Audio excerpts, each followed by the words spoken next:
Your brain is 100 billion neurons, right? And there's networks that are all kind of wired together. So you have a network to speak a language. You have a network to move a body part.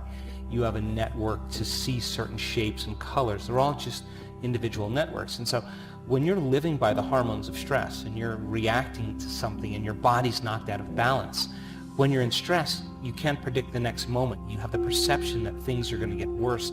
You have the thought that you're losing control. And so what happens is these chemicals switch on so that you're in survival and you're mobilizing enormous amounts of energy to prepare yourself for whatever it is in the environment. Short term, it's cool. Everybody can handle that. All organisms can adapt to short-term stress.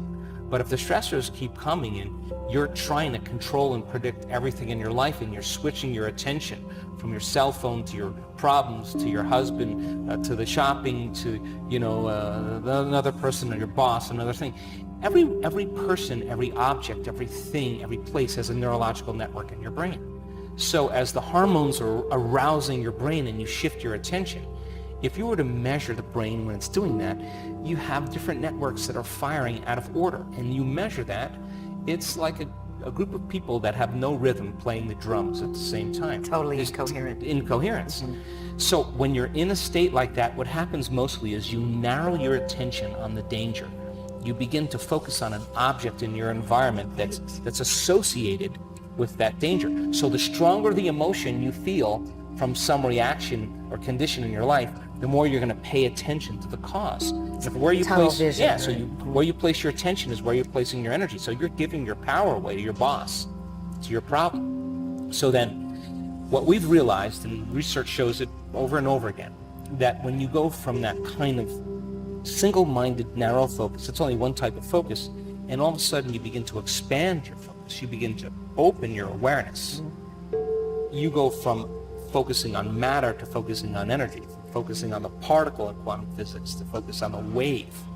That when you begin to open your awareness and you focus on nothing, the moment you start sensing space, you're no longer thinking. And if you're no longer thinking, you're no longer analyzing. And if you're no longer analyzing, you're not activating those circuits in your brain. So your brain waves start to slow down and the autonomic nervous system begins to merge. And the autonomic nervous system now wants to create order and wholeness and balance. And it says, Lisa's gone, Joe's gone, let's get in here and create order while they're gone, because what a mess. And all of a sudden it starts to synchronize different compartments in the brain. And what syncs together links together. And all of a sudden the brain starts functioning in a more holistic state. So we've seen in our work, when people start getting these different networks starting to synchronize, we can now predict what's going to happen. We can say, watch this. We can say to scientists that come and watch our work, watch what happens with this woman. Just keep watching. And all of a sudden you see the right half of the brain talking to the left half of the brain. All of a sudden these two hemispheres come together. And the union of polarity, the union of duality, the union of opposites is called wholeness, oneness. And the brain has this psychic union, and at the same time the heart bursts wide open. Why? Because the person's feeling so whole they no longer want anything. I mean, how could you want when you're whole? So now the heart is coherent and it's sending more energy to the brain. The brain is coherent, it's sending more information to the body, and all of a sudden the person's in a whole new state of being. So now, that was our research last year. Now this year, when we start seeing that level of coherence, all of a sudden now, we are going to levels of energy in the brain that have never been recorded in the history of neuroscience. That now a person is connecting to the field, and there are hundreds of standard deviations outside of normal in a brainwave state called gamma. Now they're super conscious, and not just one part of the brain. The entire brain is in this super conscious state, and whatever's going on between that person's ears is more real than this world we're sitting in right now. They're having a full-on sensory experience without their senses, and they can't make their brain do that. It's happening to them. And it's not happening with one person, two people, we have the same patterns over and over again. And when we now know that we can induce it, we now know how to create it, and we now know we can predict it when it's about to happen. I can say, watch this, she's going to pop, she's going to go. What do you mean? Just keep watching. And when a brain scientist looks at this, the first thing they think is seizure. They think they've never seen anything like this. And they, she's having a seizure. And I said, does she look like she's having a seizure? She's just totally connected, big smile on her face. Yeah. The brain is just in a super, super aroused state, but the arousal is not coming from some threat in her environment. The arousal is coming from within. I mean, her energy is moving up into her brain, and the level of coherence, normal coherence, okay? Incoherence is like a group of people in an audience clapping at the end of a show. Oh, okay. Okay, It's so different. then normal brain coherence is like every five people clapping. Super coherence is when everybody's clapping in rhythm, and so that kind of order creates energy in the brain. So all of a sudden you see this scale of energy going up, and it keeps building and keep building. The person is having a mystical experience that is going to transform them forever. They're not going to be the same person. Yes. And so many times we see like health conditions disappear in 1 second, because they're getting a biological upgrade in that state. Why? Because experience enriches the brain. And the end product of an experience is an emotion. And now new emotion is signaling the body, but it's not an emotion like chemical. It's electric. But you know, the simple way to see it is you have 19 different compartments that's being measured, and you have this like little thing, you see the lines all going like this. So, yeah, here's beta, then it starts slowing down, alpha, and then may go into theta. We have to figure out other ways to view it and other ways to read it, or scale it down so we can see it. And fascinating. yeah, it's way outside of normal. So when a person's in fear, like we're in normal beta brainwave patterns. We're awake, we're aware, and we're aware of our body in an environment and in time. But when you get aroused because of some threat, from beta you move into what's called high beta, a super aroused state. Now the brain is vigilant. It's scanning the environment to predict what's going to happen next. Okay. So high beta is like driving your sports car in first gear on the freeway. It's not going to last very long. Right.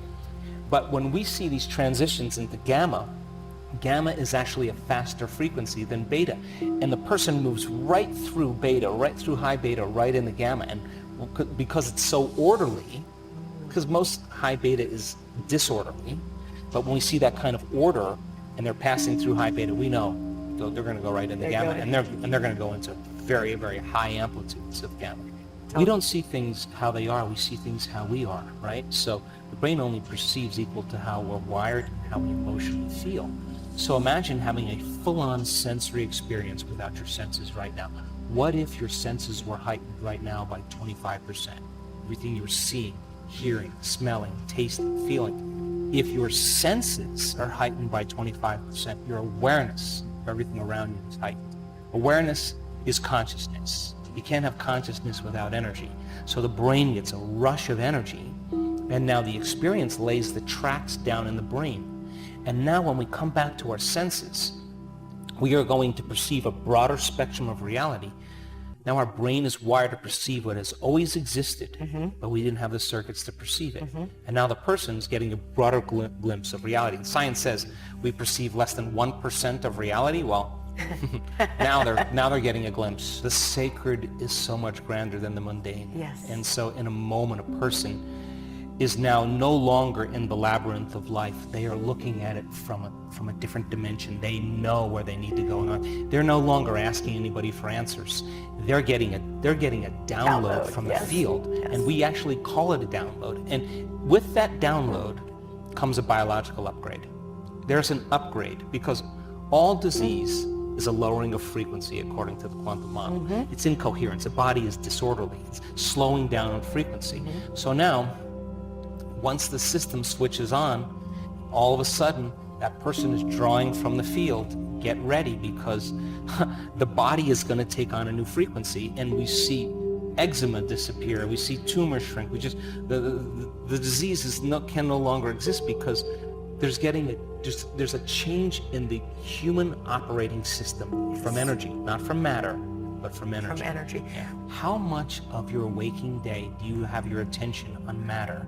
And how much of your waking day do you have your attention on the field or energy? Most people are local in space and time, and so all of their attention is on matter. So in our work, we say, when you take your attention off your body, you become nobody. When you take your attention off all the people in your life and your identity, you become no one. You take your attention off your cell phone, your computer, your car, you're in no thing. If you take your attention off the place you're sitting, the place you need to be, you're in nowhere. If you're not thinking about the past or the future and you're in the present moment, you're in no time. And that's the moment you become pure consciousness.